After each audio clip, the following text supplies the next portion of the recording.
이 시간 우리 박순영 권사님 나오셔서 우리를 대표해서 기도 인도해 주시겠습니다.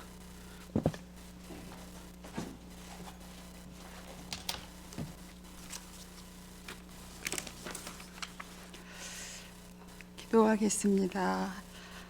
길이요 진리요 생명이신 하나님을 이 시간 찬양합니다. 하나님의 크신 사랑의 능력으로 우리를 자녀 삼아 주셔서 수요 예배로 주님 앞에 나오게 하시니 또한 아버지 감사를 드립니다. 삼위일체 하나님, 그 하나님께 우리가 구원의 은혜를 입어 이미 구원을 받았지만 하나님 이 시간 날마다 삶을 통하여 구원에 이르도록 살지 못하며 제약된 세상을 떠나지 못함을 아버지 이 시간 회개합니다. 하나님 아버지 우리를 용서하여 주시옵소서.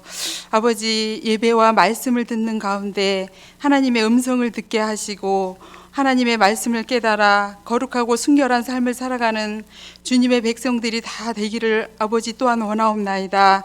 하나님 아버지 이 땅을 살아가는데 참으로 헛되고 허망한 것들을 아버지 우리가 버리기를 또한 원합니다.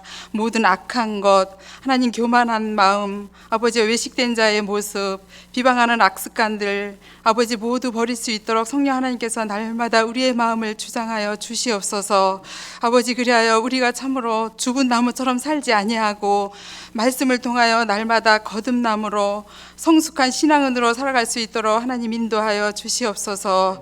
아버지 코로나로 인해 많은 사람들이 하나님 경제적으로 정신적으로 힘겨운 시간을 보내고 있습니다.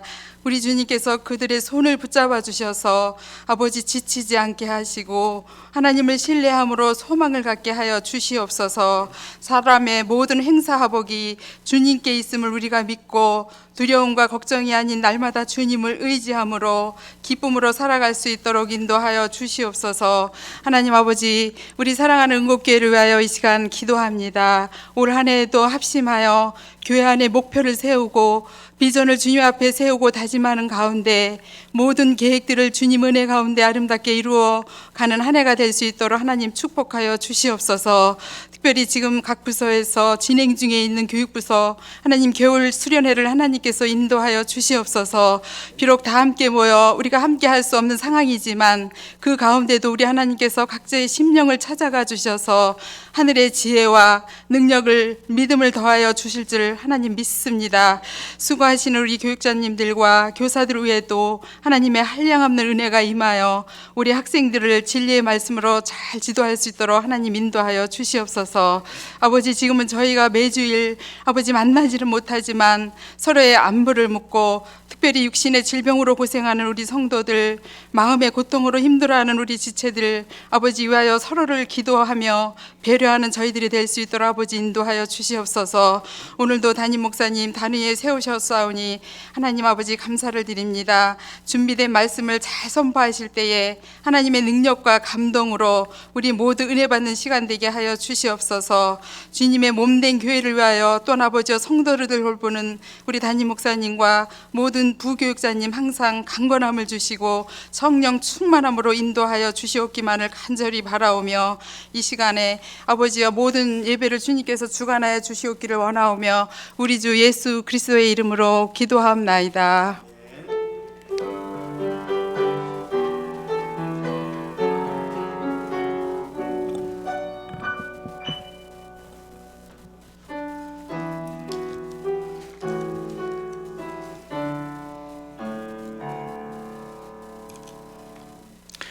우리 하나님 말씀을 다 같이 보겠습니다. 오늘 성경 공부의 본문은 고린도전서 15장 1절부터 4절까지의 말씀입니다.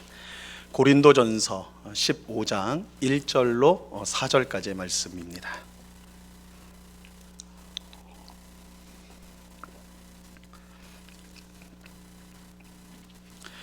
고린도전서 15장 1절부터 4절까지 말씀, 우리 4절 말씀인데요. 우리 한 목소리로 천천히 다 같이 읽겠습니다. 시작.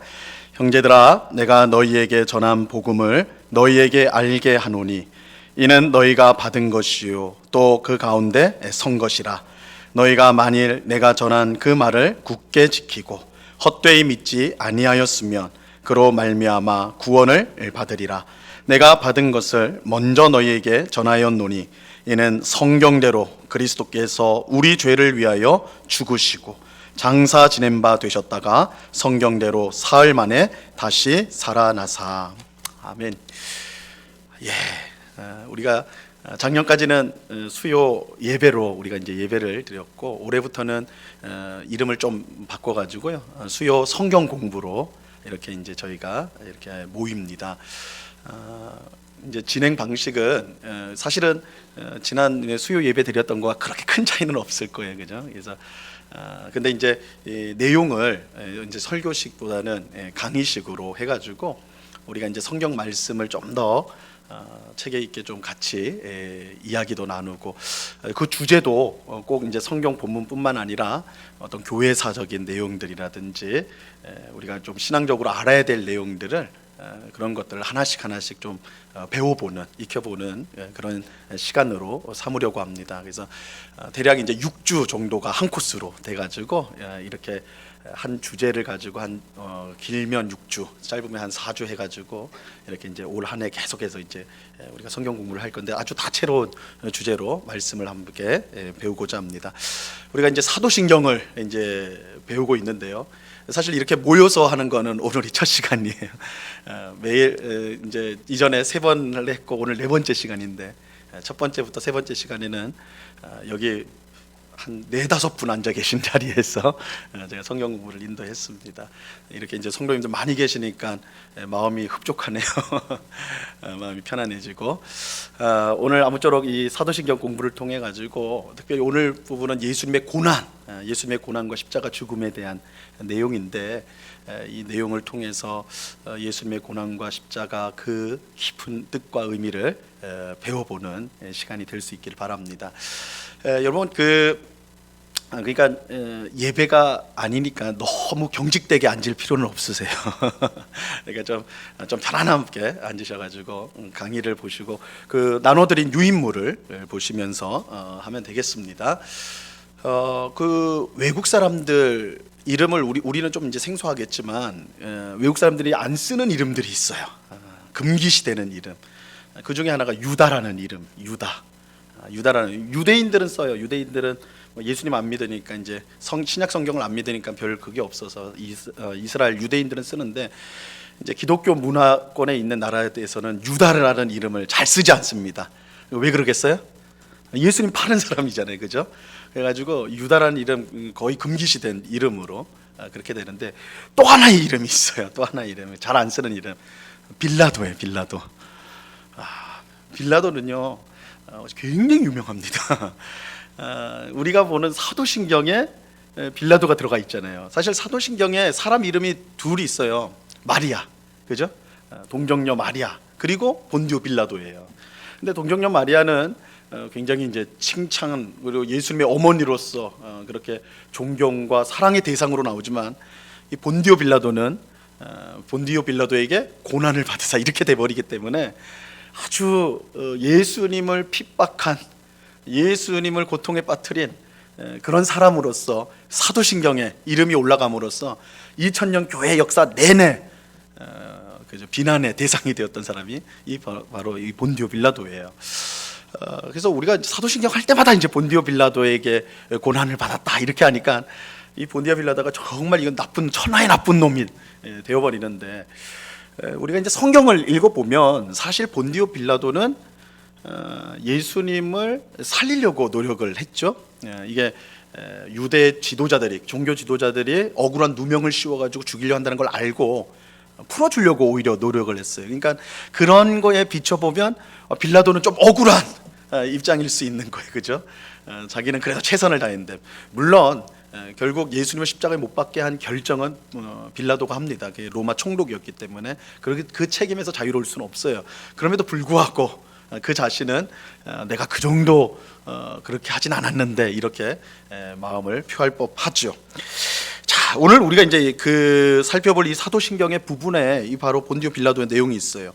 여러분 들어가는 말 한번 보시면요, 예수님은 종교 지도자들의 미움을 받아 빌라도에게 넘겨졌는데 사도신경은 왜 본디오 빌라도에게 고난을 받았다고 말을 하는 것일까?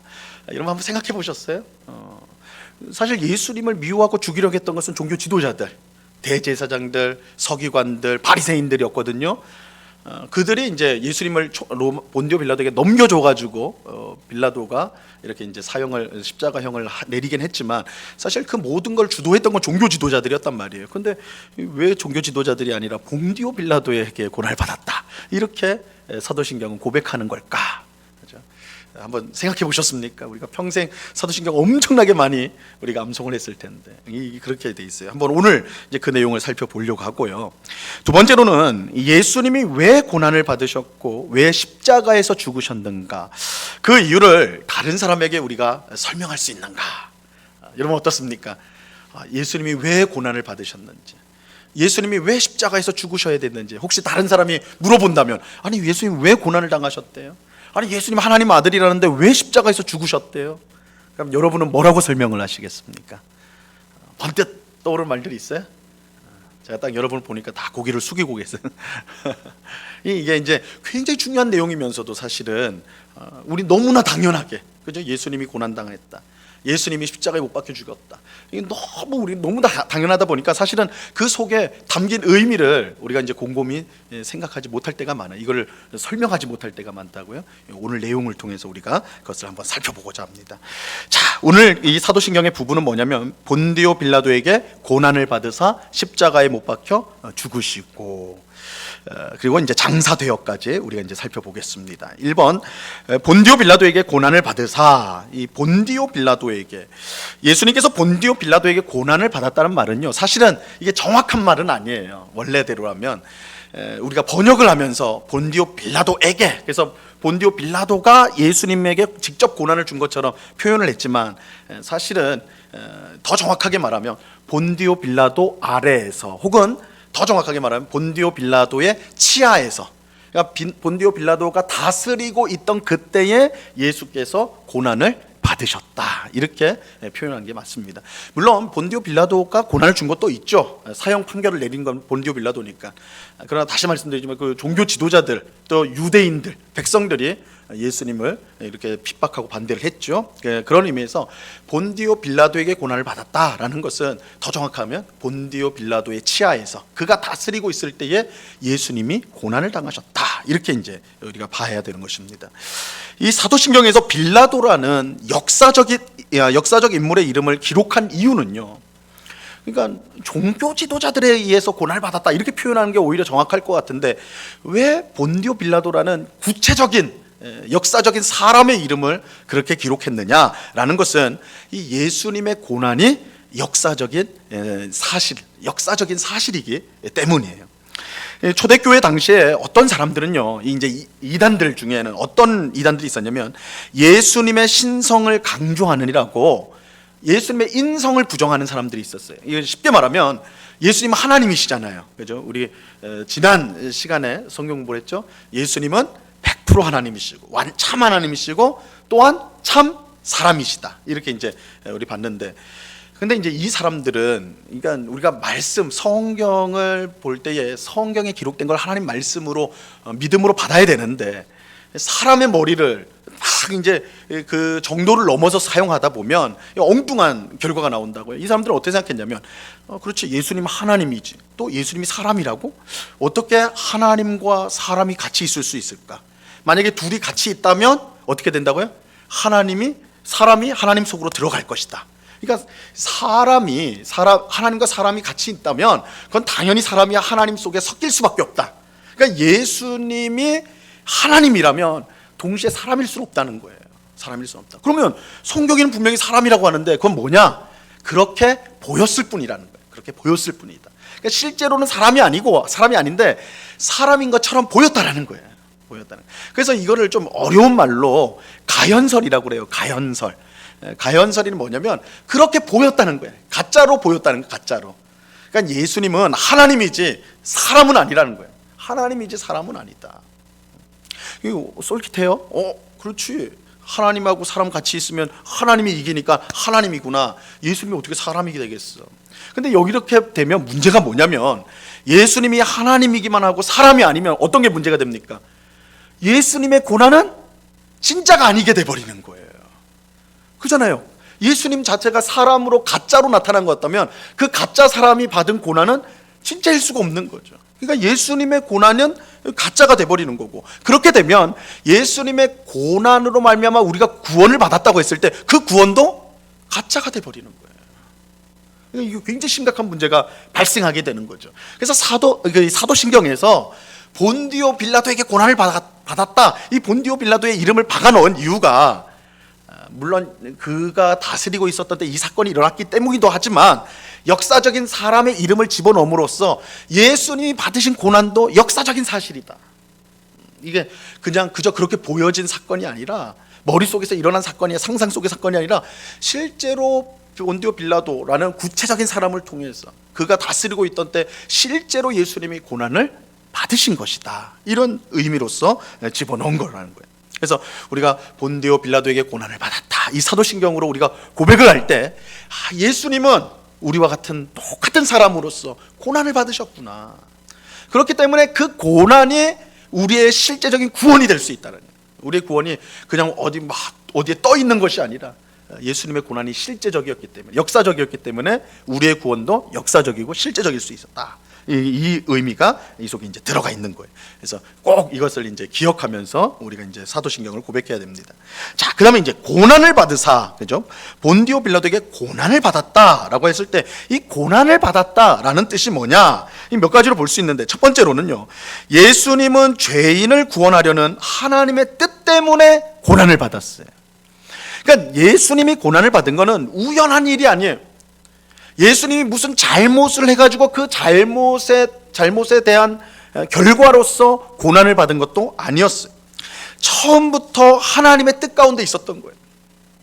그러니까 예수님의 고난은 처음부터 하나님의 뜻 가운데 있었어요.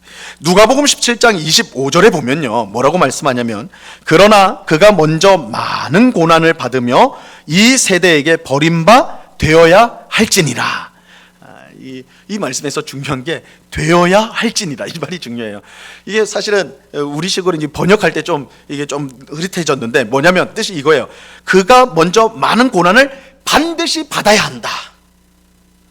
그러니까 하나님이 그렇게 정하신 거예요. 그렇게 정하신 거예요. 그래서 이 많은 고난을 받아야 한다는 것은 예수님이 고난을 받는 것이 하나님의 섭리적인 뜻이다. 하나님께서 미리 계획하신 뜻 가운데 고난을 받았다라는 거예요. 이것은 예수님의 고난이요, 예수님께서 이 땅에 오신 목적과 연결되는 거예요. 하나님의 뜻대로 예수님이 이 세상에 오셨잖아요.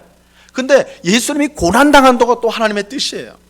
그렇다면 예수님이 오신 것과 예수님이 고난을 당하신 것은 연결이 되는 거예요. 연결이.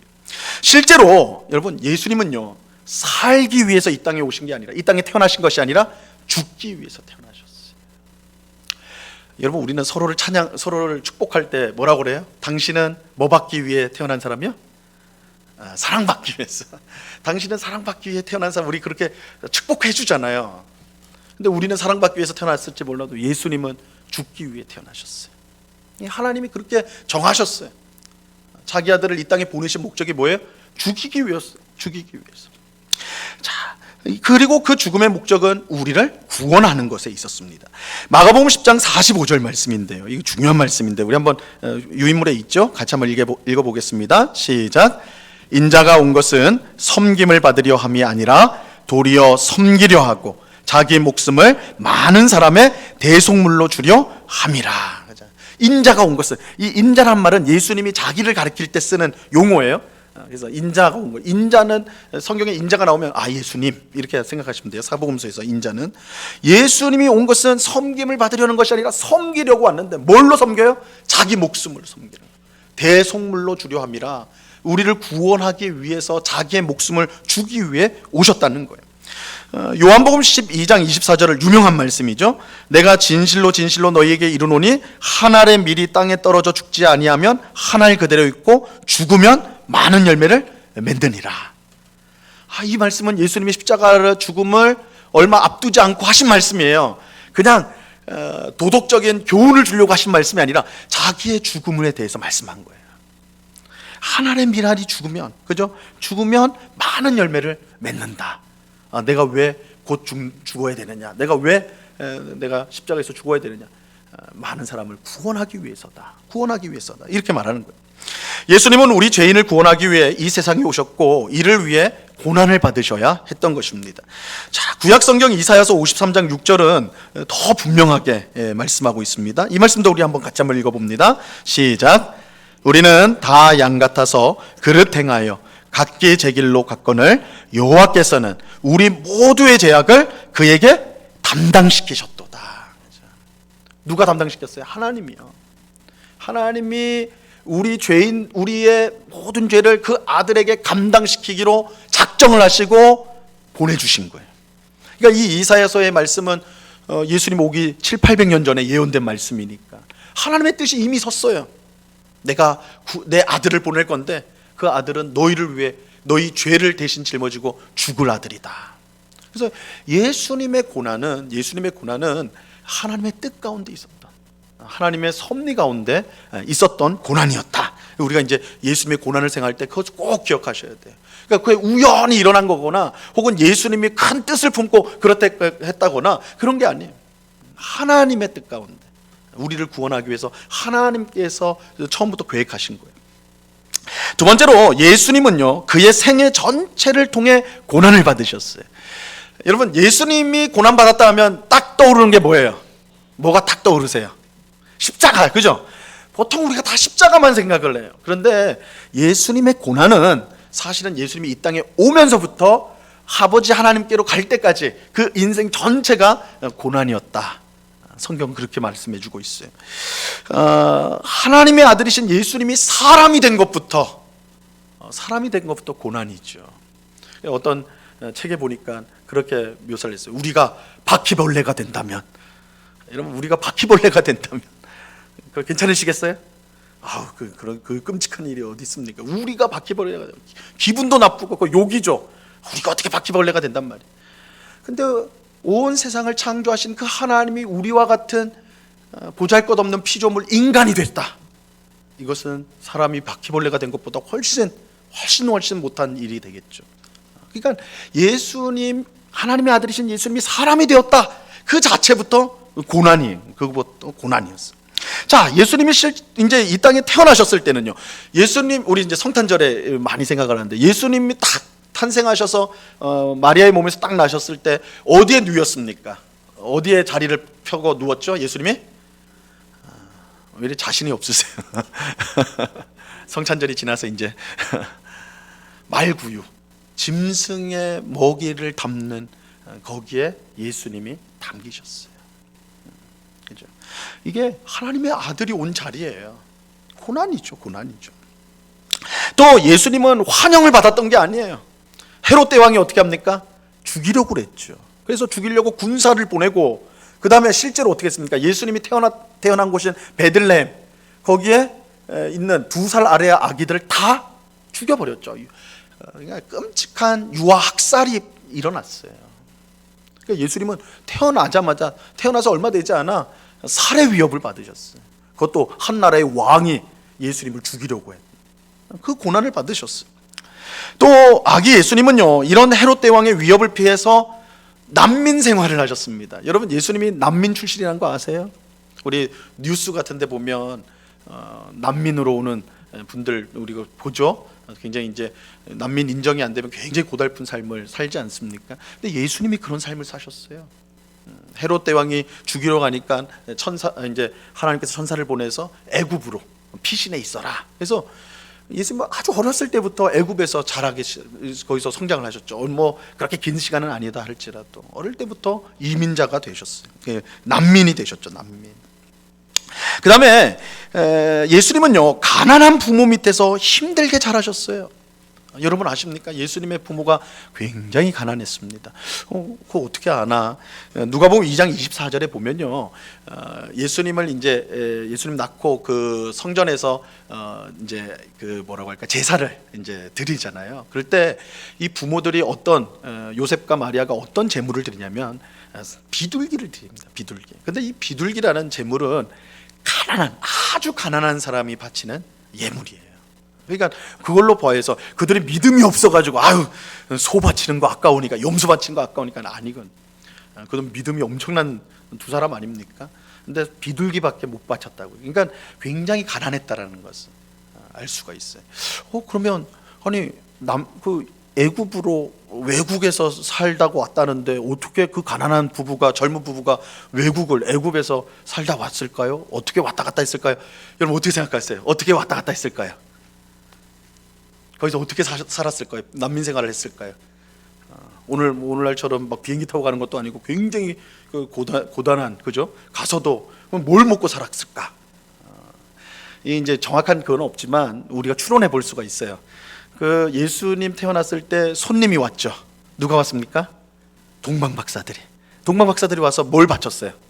황금, 유향, 몰약, 굉장히 고가의 물품을 바치거든요. 아마도 학자들이 생각할 때 그게 이민 자금이 됐을 것이다. 이 가난한 부부가 어떻게 갔겠느냐, 그걸 가지고 그 생활을 했을 것이다. 어쨌든 이 부모가 굉장히 가난한 부모였다라는 거예요. 그 다음에 여섯 번째로는 장남으로서, 예수님 장남이죠. 장남으로서 일찍부터 가장 역할을 했을 것이다. 이것도 이제 사실은 성경에 정확하게 나오지는 않지만 우리가 추론을 해볼 수가 있어요. 여러분 사복음서 보면 어느 순간 이제 예수님 12살까지는 아버지가 있는데 그 이후에는 요셉이 사라집니다. 한번 잘 보세요. 마리아만 나와요. 마리아와 그의 형제들만 나온다고요. 그러니까 아마도 요셉이 예수님의 10대 때 죽지 않았을까. 아버지가 먼저 이제 하나님의 부름을 받았을 거다. 그렇게 되면 장남인 예수님이 가정을 책임졌을 것이다. 이걸 자연스럽게 추론할 수가 있죠. 그러니까 예수님이요 소년 가장이셨어요. 이렇게까지 우리가 생각할 수가 있는 겁니다. 그러니까 예수님이 이 땅에 오셔서 그 사람들에게 나타나기 전까지 그 모든 시간들이 사실은 여러 가난과 또 여러 삶의 무거운 짐들, 그러니까 우리가 짊어지는 것 같은 그런 인생의 무거운 짐들을 예수님 또한 똑같이 지셨다라는 거. 그래서 예수님의 직업이 뭐였죠? 예수님의 직업이요. 너무 기본적이라서 대답을 안 하시는 거예요. 목수, 그죠? 목수의 아들이고 아버지의 일을 보면서 목수를 하셨다고 하는데, 이 목수는 사실은 더 정확히 우리 목수하면 이거 대패질하고 이런 거 생각하기 쉬운데 사실 예수님은 막노동을 했을 가능성이 많아요. 그러니까 건축 일을 하는데 막 이런 인부로서 일을 했을 것이다. 예수님이 있었던 나사렛에서 세포리스라는 큰 도시가 얼마 안 떨어져 있었어요. 한 6km 정도, 얼마 떨어지지 않는데, 그러니까 그곳에 도시가 크게 일어났는데 건축 붐이 있었겠죠. 요즘 같이 신도시 만들 때 건축 붐이 있는 것처럼 예수님은 아마도 그런 세포리스에 가가지고 그런 노동을 하셨을 것이다. 그러면 여러분들이 영화에서 예수님 보면 어떻게 생겼습니까? 영화에서 예수님은 금발머리에 호리호리해가지고, 그죠? 바람이 불면 넘어갈 것 같은 호리호리한 몸매, 그죠? 미남 배우들이 다 예수님 역할을 하는데 실제로 그러지 않았을 거예요. 아마 예수님 근육도 어느 정도 있었을 거고요. 왜냐하면 그런 노동을 하셨어야 되니까. 그러니까 한번 생각해 보면 사실 예수님이요 곱게 자라거나 세상 물정 모르는 그런 분이 아니셨어요. 혹은 책상에 앉아가지고 공부만 하셨던 그런 분도 전혀 아니셨어요. 어릴 때부터 가정을 책임지셔야 했던, 여러 중노동을 감당해야 했던, 생활을 위해서 그렇게 사셔야 했던 것이 예수님의 삶이에요. 이 호단하죠. 자, 메시아로 본격적인 사역을 시작했을 때 이제 그때는 이제 수많은 사람들이 따르죠. 12명의 제자뿐만 아니라 수천 명의 사람들이 따르는데, 그럼 그때는 예수님의 형편이 좋아졌느냐? 예수님 뭐라고 그러세요? 여우도 굴이 있고 집이 있지만 인자는 머리 둘 곳이 없다 그랬죠. 예수님 머리 둘 곳이 없다. 야, 나 머리 둘 곳도 없다. 이렇게 말씀하셨어요. 그의 삶은 언제나 이런 고난 가운데 있었습니다. 또한 사랑하는 가족들로부터 미친 사람 취급을 받았어요. 가족들이 이해를 못했습니다. 예수님에 대해서 가족들이 이해를 못했어요. 같은 동네 사람들도 그랬고요. 그 다음에 귀신의 왕을 힘입어 귀신을 쫓아낸다는 오해를 받기도 했죠. 예수님이 귀신 쫓는 사역을 자주 하셨거든요. 그럴 때 종교 지도자들이 어떤 누명을 씌웠냐면, 저자는 귀신의 왕에 들려가지고 귀신의 왕의 조종을 받아서 귀신을 쫓아낸다, 이런 오해를 받기도 했습니다. 또한 종교 지도자들에게 미움을 받았고 오랫동안 살해 위협을 받았지요. 그래서 바리새인들이 예수님 어떻게 하면 죽일까 의논을 했다고요. 또 예수님은요 사랑하는 제자에게 배신을 당해요. 가롯 유다에게. 가롯 유다는 12명의 제자 중에 한 명이죠. 예수님과 3년 동안 동고동락했던, 그야말로 늘 함께했던 사랑하는 제자였는데 그 제자가 은 30을 받고 예수님을 팔아버렸어요. 여러분, 예수님이 사랑하는 제자에게 배반을 당했어요. 팔려버렸어요. 우리가 이 땅을 살면서 제일 고통스러운 게, 물론 물질적인 어려움도 고통스럽지만 가장 고통스러운 게 뭡니까? 사랑한 사람한테 배반당했을 때, 가장 믿었던 사람한테 배신당했을 때 그 고통과 그 아픔이라는 걸 이루 말할 수 없는데 예수님이 그러셨어요. 사랑하는 제자에게 돈을 받고 제자가 스승을 팔아버린 거예요. 나머지 제자들은요, 11명의 제자들은 잘 지켰습니까? 다 도망가 버렸죠. 하나 빠짐없이 다 도망가 버렸어요. 또 예수님은 로마 총독에게 넘겨져서 불의한 재판을 받으셨고, 불의한 재판이었죠. 왜냐하면 재판관인 빌라도가 죄를 찾을 수가 없었어요. 그런데 결과는 뭐였어요? 사형이에요, 사형. 죄가 없는데 사형 판결을 받았다고요. 있을 수 없는 일이죠. 있을 수 없는 그런 불의한 재판을 받았어요. 그리고 로마 군인들에게 온갖 수모와 폭행을 당하셨죠. 가시면류관을 쓰고 따귀를 맞고 채찍질을 맞고, 그리고 결국은 십자가에 못 박히셨습니다. 그러니까 이렇게 보면 예수님이 받으신 고난이라는 것은 단지 십자가 그리고 그 직전의 그 고통만이 아니라 사실은 이 땅에 오시면서부터 그의 고통이 시작되었다. 십자가의 죽음까지 모든 것이 그의 삶 가운데 고난이었고 고통이었다는 것을 알 수가 있어요. 자, 그래서요, 세 번째로 보면 예수님의 고난은 우리에게 진정한 위로를 줍니다. 예수님의 고난이 우리에게 진정한 위로를 줘요. 예수님은 죄가 없는 것을 빼고 우리와 똑같은 사람이 되셨습니다. 그러므로 예수님 또한 우리처럼 연약함을 경험하셨고 시험을 받으셨으며 고통을 당하셨어요. 여러분, 예수님이 우셨다는 거 아시죠? 예수님 우셨어요. 예루살렘 앞에서도 우셨고, 사랑하는 그 나사로 무덤 앞에서도 예수님이 우셨어요. 그죠? 예수님 우셨어요. 또 예수님 배도 고프셨어요. 예수님 너무너무 피곤해가지고, 예수님이 얼마나 피곤했냐면요, 풍랑이 있는 그 갈릴리 호수에서도 주무셨어요. 기가 막힌 거 아닙니까? 아니, 어떻게 그렇게 배가 출렁출렁인데 잘 수가 있을까요? 너무 피곤하니까. 그러니까 우리가 이 땅에서 당하는 모든 고난들, 가난, 연약함, 또 여러 가지 수많은 그 연약함과 고통과 고난을 예수님 다 받으셨다. 같은 사람으로서. 이것이요, 우리에게는 큰 위로가 되는데 예수님께서 우리의 모든 연약함과 부족, 고통을 직접 경험하셨을 뿐만 아니라 그렇기 때문에 가장 필요한 것을 우리에게 주실 수가 있는 거예요. 여러분, 우리가 고통을 당할 때에 가장 큰 위로를 줄 수 있는 사람은 어떤 사람이냐면 나와 똑같은 고통을 당하는 사람일 겁니다. 내가 어떤 중한 병에 걸렸어요. 근데 건강한 사람이 가가지고 괜찮을 거예요, 잘 될 거예요 하면 사실 크게 위로가 안 돼요. 넌 안 그러니까 그렇지, 이렇게 생각이 들잖아요. 근데 나랑 똑같은 심각한 질병에 걸린 사람이 와가지고 괜찮아요, 이겨낼 수 있어요, 이렇게 하면 그거 정말 큰 위로가 된다고요. 우리 이제 개신교 그 목사님은 아니고 이제 로마 카톨릭 교회 이제 신부님인데, 헨리 나우엔이라고 사실은 우리 개신교에서도 잘 알려진 이제 분이세요. 하버드 대학에서 이제 신학을 가르쳤던 분인데, 분인데 신부님이신데 대학 교수로 활동하셨던 분인데, 그분이 쓴 소책자 중에 아주 이제 유명한 제목인데, 상처 입은 치유자라는 책이 있어요. 상처 입은 치유자. 이 책의 이제 핵심적인 내용은 이거예요. 어떤 사람이 진정한 치유자로 할 수 있느냐? 어떤 사람이 진정한 치유자가 될 수 있느냐? 상처를 입은 치유자. 그러니까 똑같은 상처를 입은 사람만이 그 다른 상처 입은 사람을 진정으로 위로해 줄 수 있다는 거예요. 왜냐하면 자기가 아니까, 자기가 당해봐서 그 고통스러움을 아니까. 그래서 상처 입은 치유자가 진정한 치유자다. 그런 논지의 이제 소책자를, 굉장히 감동적인 소책자인데요. 그러니까 이 상처 입은 치유자의 원조가 누구예요? 예수님이에요. 예수.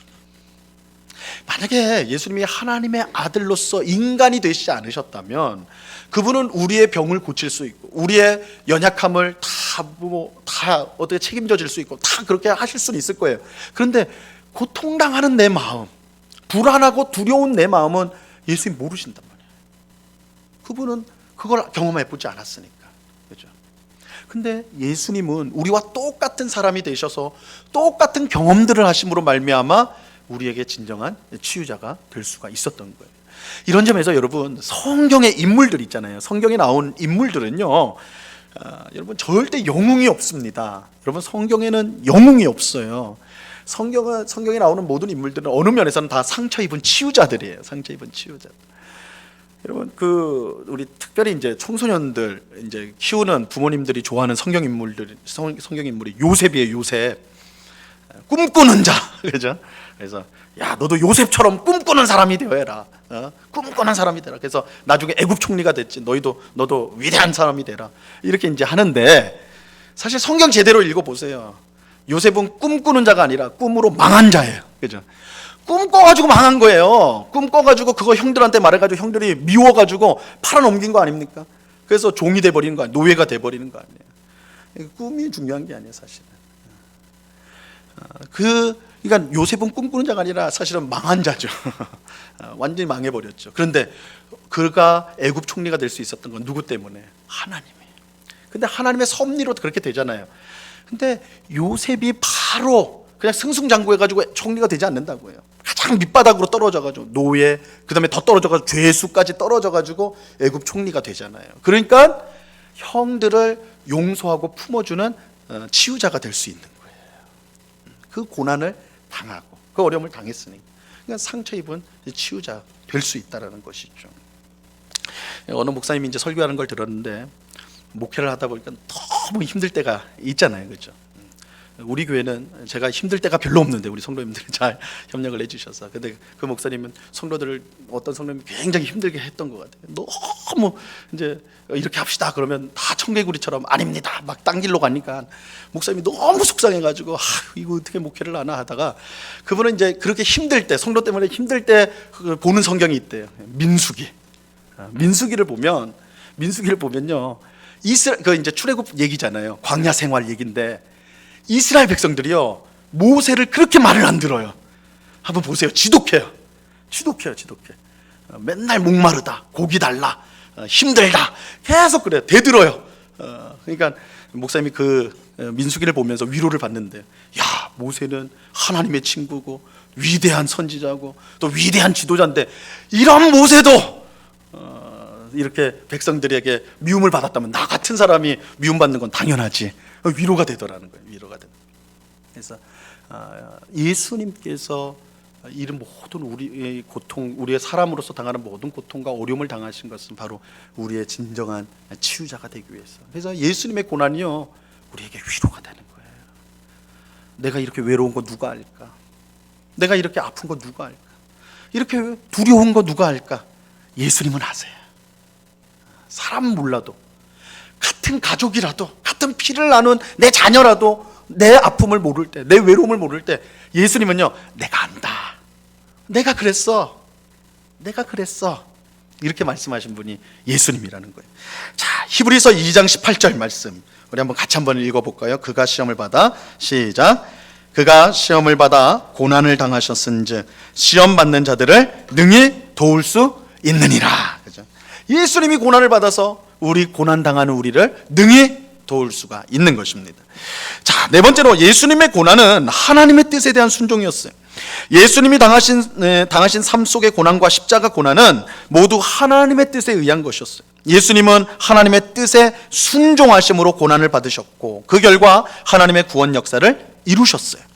여러분, 고난은 죄의 결과로 주어질 때가 분명히 있어요. 그래서 우리가 어떤 큰 고난을 당했을 때 다 번뜩 드는 생각이, 내가 무슨 죄를 져서 이런 거지? 내가 무슨 잘못을 해서 하나님 벌 주신 거지? 이렇게 생각을 한다고요. 물론 죄를 지어서 그런 고난이 주어지는 경우가 분명히 있습니다. 그런데 우리 성도에게는요, 하나님의 깊으신 뜻 가운데 주어지는 고난이 있어요. 그러니까 죄와 연결되지 않고, 하나님이 우리를 향한 어떤 특별한 뜻을 이루기 위한 고난을 주실 때가 있다는 거예요. 예수님의 고난이 그랬죠. 예수님 무슨 잘못하셨습니까? 아무 잘못 없었어요. 아무 죄가 없다고요. 그런데 가장 큰 고난을 당하셨어요. 왜요? 그게 하나님의 뜻이었어요. 그 예수님의 고난을 통해서 세상을 구원하고자 하는 하나님의 뜻이 있었다는 거예요. 그렇다면 성도인 우리에게 주어진 고난도 그런 성격이 있다라는 거예요. 하나님의 뜻을 이루기 위한 고난이 있다. 그럴 때 우리는 이 고난을 무조건 나쁜 것으로 생각할 것이 아니라 이 고난을 통해 하나님이 이루실 귀한 뜻이 있음을 알고 순종할 수 있어야 된다는 거예요. 순종할 수 있어야 된다. 요한복음 9장에 보면요, 나면서부터 그러니까 그 맹인, 앞을 보지 못한 시각 장애인이 있었는데 제자들이 그 사람을 보고는 아니 이 사람이 이렇게 된 게 그의 부모의 죄 때문입니까? 아니면 이 사람의 죄 때문입니까? 물었어요. 왜냐하면 태어날 때부터 앞을 못 보니까 이거 분명히 죄 때문에 그랬다고 생각을 했거든요. 근데 예수님의 대답은 전혀 달랐어요. 부모의 죄도 아니고 그 자신의 죄도 아니고 하나님께서 그 사람을 통해 나타내실 영광이 있기 때문이다. 하나님이 그 사람을 통해 하실 일이 있다는 거예요. 그러니까 우리 성도에게는요, 이 고난의 성격이 완전히 달라져요. 그러니까 이거 우리가 이제 다시 말씀드리지만 우리가 잘못해서 받는 고난 분명히 있습니다. 그러나 모든 고난이 그런 거 아니라는 거예요. 우리가 아무리 생각해봐도 내가 이 고난을 갑자기 찾아오는 이 고난에 대해서 이거 어떻게 되나 당황하는데 그 고난을 통해 하나님의 귀한 뜻이 그 속에 숨어 있는 경우가 있다라는 거예요. 예수님의 고난이 그랬고 우리 구약 성경에 보면 욥의 고난이 그랬죠. 욥이 무슨 잘못했습니까? 없잖아요. 없거든요. 그러니까 하나님께서 나타내실 영광과 뜻을 위하여 우리에게 고난을 주실 때가 있다. 그 관점에서 오늘 내가 당하고 있는 고난을 해석할 수 있어야 된다는 거예요.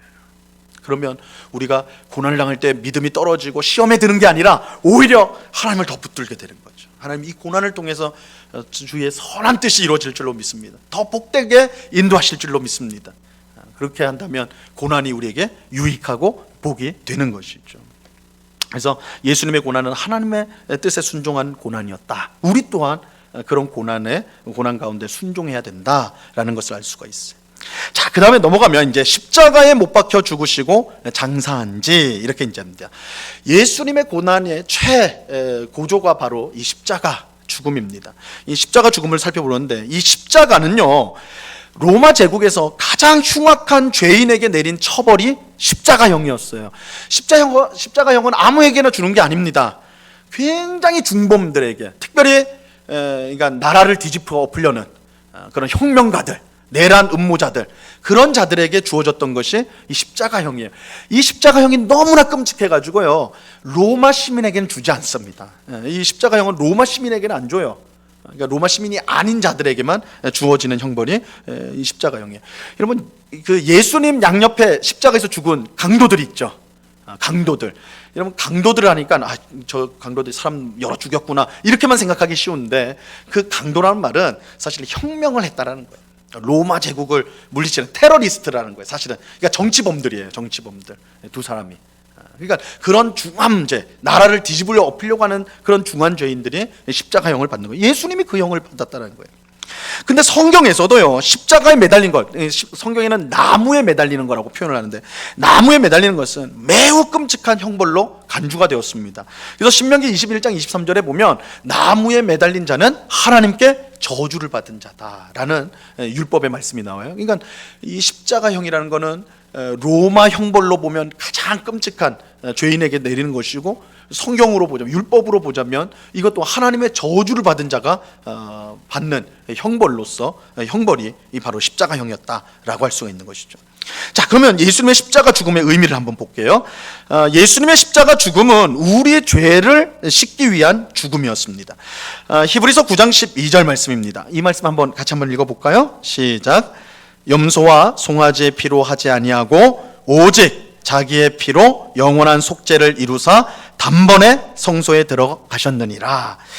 하나님은 모세를 통해 율법을 주시면서 죄 사함을 위한 제사 제도를 세웠어요. 제사를. 이 제사 제도는 짐승 제물의 피를 통해 죄 사함을 받는 것입니다. 근데 여러분 한번 생각해 보셨어요? 왜 죄를 사는데 피가 필요할까? 피가. 왜 짐승을 죽여가지고 피를 흘림으로써 죄 사함을 받는다고 하는 것일까? 그것은 이 피가 곧 생명이기 때문에 그래요.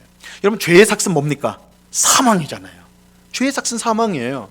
그러니까 그 죽음의 대가로서 생명을 주는 거예요. 그러니까 피를 바친다는 것은 생명을 바친다는 의미예요.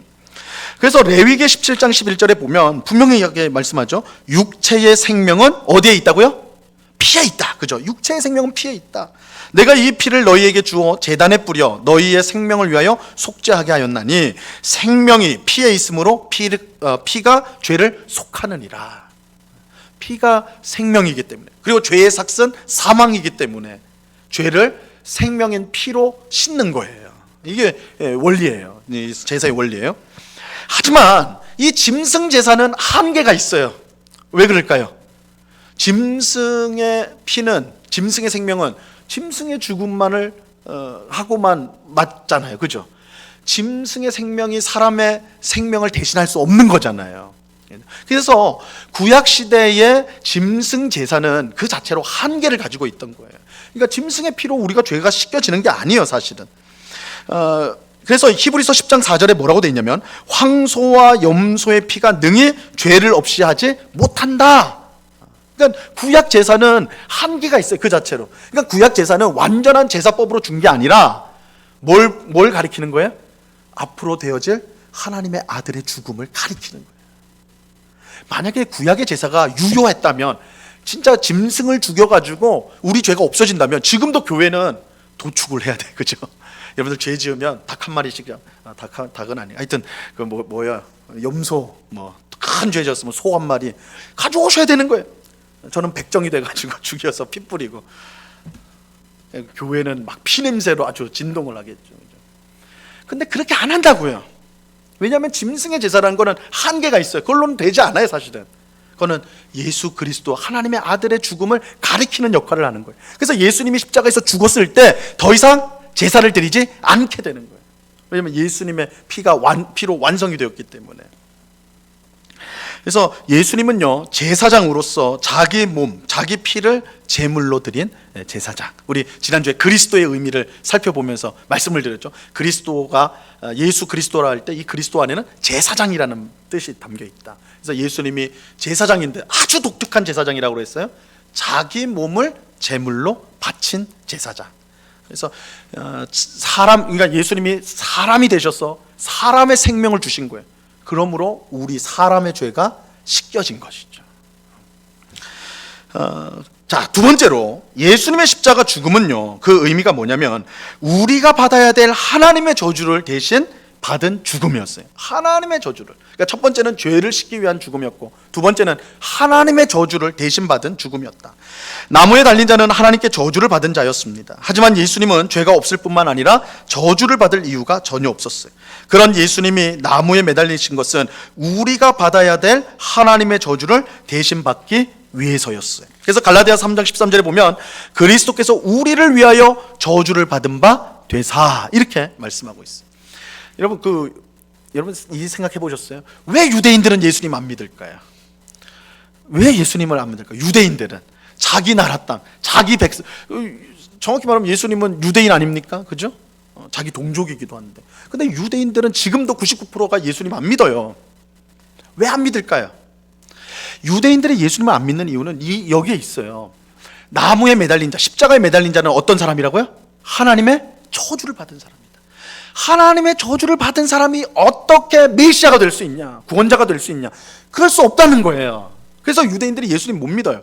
사도 바울이 그랬어요. 사도 바울이 예수님 못 믿었어요. 오히려 예수 믿는 사람을 신성 모독이라고 해서 핍박하고 다녔잖아요. 근데 어떻게 바울이 예수님 믿게 됩니까? 부활하신 예수님을 만나게 돼요. 거기서 변화된 거예요. 하나님의 저주를 받았다면 부활할 수 없는 거거든요. 부활이라는 거는 하나님이 인정했다라는 거예요. 그래서 부활하신 예수님을 보고는 야, 예수님이 받은 저주는 그가 죄인이기 때문에 받은 저주가 아니라 누구의 저주라고요? 나의 저주구나. 내가 받아야 될 저주구나. 우리가 받아야 될 저주를 예수님이 대신 받았구나. 바울이 부활하신 예수님을 보는 그 자리에서 그걸 깨닫게 된 거예요. 그러니까 완전히 그 자리에서 확 돌아서잖아요. 바뀌어버린 거예요. 이걸 깨달은 거예요. 하나님의 십자가는 하나님의 저주인데 그 저주가, 예수님의 저주가 예수님의 잘못 때문에 받은 저주가 아니라 우리가 받아야 될 저주를 대신 받은 것이었다. 이거를 깨닫게 된 것이죠. 이것은요, 예수님이 십자가 죽음을 피하고자 하셨던 이유이기도 해요. 여러분, 예수님은 십자가 겟세마네에서 가능하면 피하게 해달라고 그랬어요. 그죠? 이랬을 때 예수님이 단순히 육체적인 고통 때문에 피하고자 했던 건 아니에요. 예수님이 정말 두려우셨던 것은 사랑하는 아버지로부터 저주를 받아 끊어진다는 거에 있었어요. 그러니까 십자가는 저주를 받는 거예요. 근데 예수님은 하나님 아버지를 너무너무 사랑하거든요. 사랑하는 아버지에게 저주를 받는다라는 것 견딜 수가 없었던 거예요. 그래서 예수님은 피할 수만 있다면 피하게 해달라. 그런데 하나님의 뜻이라면 순종하겠습니다 하는 거죠. 그래서 예수님의 십자가에서도 나의 하나님 왜 나를 버리셨나이까, 저주받은 사람의 고백으로서 말씀을 했던 것이죠. 예수님께서 하나님의 저주를 대신 받으셨기 때문에 우리는 저주로부터 자유하게 되었어요. 그러므로 예수 안에 있는 우리를 저주하고 묶을 수 있는 것은 이 세상에 아무것도 없습니다. 여러분 믿으시기 바랍니다. 여러분 우리에게는 모든 저주가 예수 그리스도께서 대신 받으셨기 때문에 어떤 저주도 없어요. 어떤 것도 우리를 저주할 수가 없어요. 아무리 강력한 귀신도 사탄도 우리를 저주할 수가 없어요. 예수님이 대신 다 받으셨기 때문에. 그래서 우리가 그런 거에 대한 두려움을 가질 필요가 없는 것입니다. 자, 세 번째로 예수님의 십자가 죽음은 하나님의 사랑과 공의를 동시에 보여주는 죽음이었습니다. 하나님은 우리를 사랑하시지만 우리의 죄는 심판하셔야 합니다. 왜냐하면 하나님은 사랑의 하나님이면서 동시에 공의의 하나님이시기 때문이에요. 하나님이 사랑의 하나님이라고 해서 우리 죄를 눈 감아준다면 이 세상은 온갖 불의로 가득하게 될 거란 말이에요. 그럼 하나님이 아니시죠. 그러니까 하나님은 죄인을 사랑하시지만 죄인을 심판하셔야 되는 거예요. 그래서 하나님께서 어떤 일을 하셨냐면 우리를 구원하기 위해서 자기 아들을 심판하신 거예요. 그러니까 하나님의 죄인을 향한 사랑과 또 죄에 대한 심판, 공의를 동시에 나타낸 것이 십자가예요. 십자가. 그래서 하나님은 사랑이면서 동시에 뭐예요? 공의의 하나님이세요. 그러니까 우리는 어느 한쪽으로만 쏠리면 안 돼요. 그래서 사랑의 하나님만 너무 강조하면요, 교회가 무질서해져, 방종되어지는 거예요. 뭐 하나님은 다 용서해 주시지. 그럼 교회가 엉망이 돼버리는 거예요. 근데 또 반대로 하나님의 공의만 주장하면 어떻게 돼요? 교회가 무서워져요. 정죄하고 비난하고. 이 십자가는, 예수님의 십자가는 하나님의 사랑과 공의가 같이 드러나요.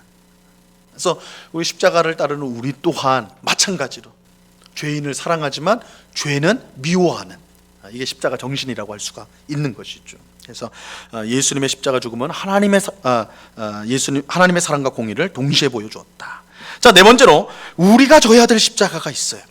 예수님은 나를 따라오려거든 자기를 부인하고 자기 십자가를 져야 한다라고 말씀하셨습니다.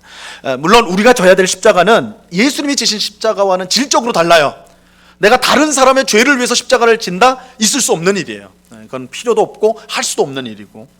그러면 우리가 져야 될 건 뭐냐? 예수님의 죽음에 연합하는 십자가로서 나의 뜻을 죽이고 하나님의 뜻에 굴복하는 것을 말하는 거예요. 여러분, 예수님의 죽음은 사실은 예수님이 원치 않으셨다고 그랬잖아요. 겟세마네 동산에서 피하게 해달라고 그랬잖아요. 그런데 십자가를 지셨다고요? 자신의 뜻을 죽이고 하나님의 뜻에 순종한 거예요. 이 부분은 우리가 져야 될 십자가가 바로 그 부분이에요. 우리는 언제나 우리의 십자가를 지고 예수님을 따라야 되는데, 그것이 뭐냐면 나의 뜻을 죽이고 하나님의 뜻을 순종하는 거예요. 이게 우리가 매일의 삶 가운데 져야 될 십자가예요. 매일의 삶 가운데 져야 될 십자가. 그래서 이 독일의 신학자였던 보네퍼라는 사람이 은혜를 두 가지 종류로 구분을 했는데, 값싼 은혜가 있고 값비싼 은혜가 있다는 거예요. 이 값싼 은혜가 뭐냐면, 좀 말이 그런데 예수님의 피만 그냥 쪽쪽 빨아먹는, 그러니까 죄 용서를 위해서만 십자가를 생각하는 거예요. 그러니까 죄 지으면 그냥 회개해버리고 털어버리는 거예요. 그리고 또 지어, 또 죄를 짓고, 또 그럼 또 회개하고, 계속 그렇게 반복하는 거예요. 값싼 은혜라는 거예요. 기복주의 신앙. 하나님을 믿는데, 예수님을 믿는데 내가 잘 되는 것만을 위해서 믿는 거, 이걸 값싼 은혜라 이렇게 명을 했어요.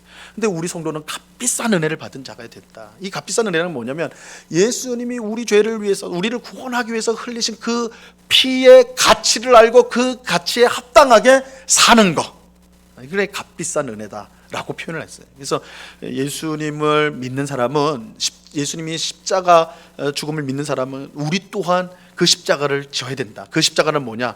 하나님의 뜻에 굴복하는 거. 우리의 뜻을 접고 하나님의 뜻에 굴복하는 거. 이것이 우리가 져야 될 십자가이다. 그래서 우리가 예수님의 십자가를 우리가 생각할 때 우리의 죄를 씻기 위한 것이다. 또 하나님의 저주를 받은 것이었다. 하나님의 사랑과 공의가 나타난 것이었다. 그것을 생각할 뿐만 아니라 내가 져야 될 십자가, 이것을 우리가 생각을 해야 되는 것입니다. 자, 마지막으로 무덤의 장사 되심을 우리가 좀 보겠습니다. 예수님은 장사되었어요. 십자가에서 죽으시고 장사되사, 그렇게 되죠. 장사되었다. 예수님은 죽으셨고 그의 몸은 무덤의 장사가 되었습니다. 예수님은 아리마대 요셉이라는 사람의 묘에 들어갔죠. 이 아리마대 요셉은 제자로서 자신의 묘, 새로 자기를 위한 묘를 예수님을 위해 드린 사람이었습니다. 예수님은 비록 하나님의 아들이지만 사람으로서 죽으셨어요. 예수님은 죽은 척을 하거나 잠시 기절한 것이 아니고 예수님은 실제로 죽었어요. 그래서 예수님의 무덤, 예수님이 장사되었다, 장례를 치르고 무덤에 들어갔다라는 것은 예수님이 실제로 죽었다라는 것을 우리에게 분명하게 밝혀주는 것입니다. 자, 그 다음에 이게 논란인데, 음부로 내려가셨다라는 게 사실 우리 사도신경에는 이 부분이 없어요. 이 음부에 내려갔다는 것은 더 직접적으로 말하면 지옥에 내려갔다. 우리 사도신경에는 없는데, 우리 혹시 이제 영어 사도신경을 보시는 분들은 보면 지옥에 내려가셨다, 십자가에서 죽으시고 지옥에 내려가셨다라는 표현이 있습니다. 이게 이제 고대의 이 사도신경이 만들어지는 과정 가운데 어떤 것들은 그 부분들이 포함이 되어 있어요. 지옥에 내려가셨다 표현이 있어요. 자, 여기서 이제 말하는 음부, 지옥이라는 것은요, 죽은 자들이 거하는 영역인데 악인들이 가는 지옥을 뜻을 합니다. 그래서 이제 우리 히브리 말로는 수올이라 하고, 이제 우리 신약 언어로는 하데스라고 말을 해요. 하데스라고 하고 게헨나라고도 하는데, 이 게헨나는 그 흰놈의 골짜기, 우리 성경 많이 읽어보신 분들은 기억하실 거예요. 흰놈의 골짜기. 이 흰놈의 골짜기는 예루살렘 밖에 바로 있는 골짜기인데, 거기서 어떤 일이 있었냐면요, 온갖 우상 숭배를 다 했어요, 흰놈의 골짜기에서. 근데 거기는 항상 불이 타올랐습니다. 왜냐하면 이 몰렉이라는 신을 섬겼는데, 몰렉이라는 우상, 이 몰렉은 누구를 제물로 바치냐면 자기 자녀를 제물로 바쳐요. 끔찍하죠. 인신제사, 자기 자녀를 제물로 바치는. 그래서 거기는 불이 계속 타올랐던 거예요. 그래서 하나님이 그곳을 너무너무 이제 저주스러운 곳으로 하셔서, 예레미야 선지자는 그곳이 죽음의 골짜기가 되게 된다, 무덤이 엄청나게 많아질 거다, 이렇게 했거든요. 그래서 우리가 이제 지옥하면, 우리 성도님들 딱 뭐가 떠올라요? 지옥하면 뭐가 떠올라요? 지옥 전혀 생각 안 하세요? 불 생각하죠. 바로 이 흰놈의 골짜기 이미지에서 온 거예요. 그러니까 막 이제 성경에서 우리가 지옥이 불 탄다 막 이렇게 하는 표현이 사실은 직접적으로 나와 있지 않은데, 바로 이 흰놈의 골짜기에서 계속 타오르는 불, 그것 때문에 우리가 이제 이 지옥은 불이 타오르는 곳이구나, 이렇게 이제 연상하게 된 것이죠. 어쨌든 이렇게 이제 흰놈의 골짜기, 이건 이제 지옥이다, 이렇게 됐어요. 자, 그러면 마지막 장에 보시면 예수님이 음부, 지옥에 내려가셨다는 뜻이 뭐냐? 그러면 우리 사도신경에는 없지만 그렇게 고백하는 사람들이 이제 그렇게 고백하는 신경이 있으니까 다양한 해석이 있는데요. 크게 두 가지로 볼 수가 있는데, 대표적인 것은 루터, 종교개혁가였던 루터는요, 예수님이 지옥에 있는 자들에게 승리를 선포하기 위해서 가셨다라는 거예요. 예수님이 왜 지옥에 내려가셨는가? 예수님이 승리했다라는 걸 보여주기 위해서. 그래서 지옥에 있는 귀신들, 그렇죠? 그리고 악인들에게 예수님이 승리하셨다. 그래서 부활하신 예수님이 이제 곧 부활하실 거죠. 그 예수님이 그 자신의 승리를 선포하기 위해서 내려가셨다, 이렇게 이제 루터는 주장을 했어요. 그런데 이제 칼빈은 예수님이 지옥에 내려가셨다는 것은 예수님이 받으신 고난이 얼마나 끔찍했는가를 보여주는 것이다, 이렇게 표현을 했어요. 그래서 이렇게 생각을 했어요. 그래서 이거는 실제로 예수님이 지옥에 내려갔다는 게 아니라 예수님이 십자가에 못 박혔을 때 그 고통이 실제 지옥의 고통과고 방불했다, 같았다라는 의미로서 하는 것입니다. 근데 예수님이 이처럼 지옥의 고통을 당하신 것은 우리 구원을 위한 것으로서 우리에게는 큰 감사와 위로를 주는 것입니다. 예수님이 아니었다면요, 이 지옥의 고통은 누가 당해야 되는 겁니까? 저와 우리가 당해야 되는 것이죠. 이 지옥의 고통은 우리가 당해야 되는 거예요. 근데 예수님이 우리 대신 그 고통을 당하셨다. 또 우리가 당해야 될 끔찍한 고통을 예수님이 대신 당하셨기 때문에 우리는 삶 속에 당하는 그 어떤 고난도 이기게 하는 힘을 얻게 된다는 것 또한 예수님이 지옥에 가셨다라는 이 교리가 우리에게 주는 교훈이라 할 수가 있는 것입니다. 자, 우리 이제 정리를 한번 해보겠습니다. 6가지로 오늘 배운 내용들을 한번 정리해 볼 텐데요. 첫 번째로는 예수님이 본디오 빌라도에게 고난받았다는 것은 그의 고난이 역사적 사실이며 실제였다라는 것을 알려줍니다. 두 번째로 예수님은 죄인을 구원하기 위해 하나님의 뜻을 따라 고난받으셨고 그의 고난은 이 세상에 오실 때부터 떠나실 때까지 계속되었습니다. 예수님의 고난은 우리를 위한 고난이며 고난받는 우리에게 위로를 줍니다. 또 예수님의 고난은 하나님의 뜻에 순종한 결과였고 이것은 우리가 받는 고난에도 하나님의 뜻이 있음을 알려주는 것입니다. 네 번째로 예수님의 십자가 죽음은 우리 죄를 씻기 위한 죽음이었고 우리가 받아야 될 하나님의 저주를 대신 받으신 죽음이었습니다. 다섯 번째, 예수님의 십자가 죽음은 하나님의 사랑과 공의를 함께 보여주는 사건이었습니다. 마지막으로 예수님이 무덤에 장사되었다는 것은 그의 죽음이 확실한 것을 알려주고 그가 지옥에 내려가셨다는 것은 그가 당하신 고난이 얼마나 끔찍한 것인가를 보여준과 동시에 우리에게 주어진 구원이 얼마나 복된 것인가를 깨닫게 하여 주는 것입니다. 자, 오늘은 예수님의 고난 그리고 예수님의 십자가 죽음 그리고 그가 장사되시고 지옥에 내려갔다 그 내용들을 우리가 함께 생각해 보았습니다. 이거는 오늘 배운 내용은 사실 기독교의 핵심 중에 핵심이라고 할 수 있는 아주 중요한 내용입니다. 우리 이제 돌아가서도 한번 오늘 함께 본 내용들을 복습하면서 우리 처음에 그랬죠. 내가 다른 사람에게 어떤 사람이 아니 예수님 왜 고난 당하셨어? 예수님 왜 하나님의 아들이 십자가에 죽었어? 했을 때 그 의미가 무엇인지를 분명하게 말할 수 있는 그런 우리 모두가 될 수 있기를 바랍니다. 같이 기도하겠습니다. 하나님 아버지 감사합니다. 오늘 사도신경 우리가 함께 공부하였는데 예수님의 고난과 예수님의 십자가 죽음, 장사되심, 지옥에 내려가심 이 내용들을 함께 살펴보았습니다.